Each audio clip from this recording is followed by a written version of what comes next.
اعوذ باللہ من الشیطان الرجیم بسم اللہ الرحمن الرحیم رب اغفر لی وتب علی انک انت التواب الغفور۔ سورہ بقرہ آیت نمبر 188۔ ولا تأکلوا اموالکم بینکم بالباطل وتدلوا بها الی الحکام لتأکلوا فریقا من اموال الناس بالاسم وانتم تعلمون۔ صدق اللہ العظیم۔ رب اشرح لی صدری ویسر لی امری واحلل عقدۃ من لسانی یفقہوا قولی۔ اللہم ارنا الحق حقا وارزقنا اتباعہ وارنا الباطل باطلا وارزقنا اجتنابہ، آمین۔ اب یہ آیت ہے 188 سورہ بقرہ کی، جس میں جو لوگ ایک دوسرے کا مال ہڑپ کر جاتے ہیں اس کے اوپر ہے۔ وَلَا تَأْكُلُوا، اور مت کھا جاؤ۔ یہ وہ کھانا نہیں ہے جس کو کہا جا رہا ہے کہ مت کھاؤ، یہ کھانا ہے، مت کھاؤ نہیں، مت کھا جاؤ، مت ہڑپ کرو۔ وَلَا تَأْكُلُوا أَمْوَالَكُمْ، یعنی کہ تمہارے مالوں کو، یعنی اللہ کہتا ہے تمہارے مالوں کو، یعنی کہ اس لیے اللہ کہتا ہے تمہارے مالوں کو کہ سمجھو کہ ابھی مطلب سمجھو کہ ایک پورا خاندان ہے اور اس کے اندر جو بھی باپ دادا کی مال ہے، جاگیر ہے، جو بھی ہے تو وہ، اور یا پھر سمجھو کوئی بڑی کمپنی ہے اور اس کمپنی کے اندر کا جو مال ہے اس کے اندر وہ پتہ چلا کہ ایک مینیجر ہے جو بیچ میں سے اڑا رہا ہے یا پھر جو بھی ہے، تو مال وہ تمہارا ہے سب کا، اور اس میں سے جو بھی ایک آدھ دو بندے مل کے اس کو اڑا رہے ہیں تو وہ باقیوں کا سب کا مال کھا رہے بیٹھ کے۔ تو وَلَا تَأْكُلُوا أَمْوَالَكُمْ، تمہارے مالوں کو مت کھاؤ، بَيْنَكُمْ، آپس میں، بالباطل، باطل طریقے سے، یعنی کہ جھوٹ کے اوپر، مطلب باطل طریقہ کا مطلب یہ ہوتا ہے کہ جھوٹ، فریب، مکاری، بے ایمانی، اس طریقے سے آپس میں ایک دوسرے کے مال مت ہڑپ کرو۔ وَتُدْلُوا بِهَا إِلَى الْحُكَّامِ، اور ایسا نہ ہو کہ تم اپنے مال کو استعمال کر رہے ہو رشوت۔ تدلو کے اندر جو ورڈ آتا ہے وہ یہ ہوتا ہے کہ جیسے مطلب جیسے سمجھ لو کہ جب تم ڈول ڈالتے ہو کنویں میں اور اس کو دھیرے دھیرے گھسیٹتے ہو تو وہ ڈول بھی آ رہی ہے، وہ رسی بھی آ رہی ہے ساتھ میں۔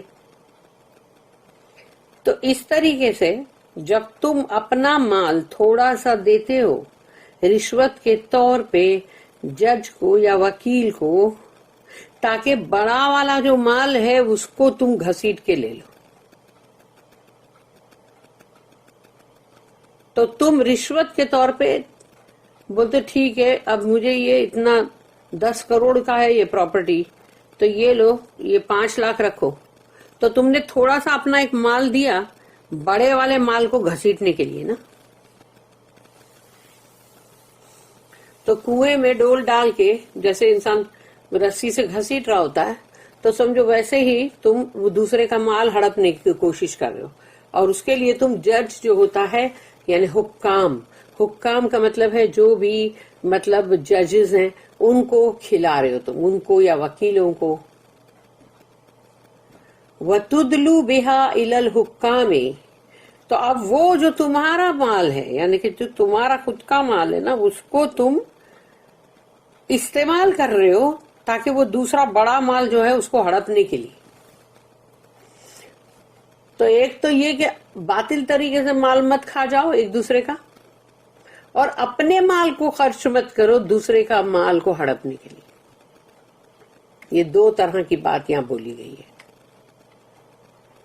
وَتُدْلُوا بِهَا إِلَى الْحُكَّامِ لِتَأْكُلُوا، تاکہ کھا جاؤ، لِتَأْكُلُوا فَرِيقًا مِّنْ أَمْوَالِ النَّاسِ، کچھ حصہ پراپرٹی کا کسی کا تم کھا جاؤ انسانوں کے مال میں سے، اور وہ ہے بالاسم، یعنی کہ اسم کا مطلب ہے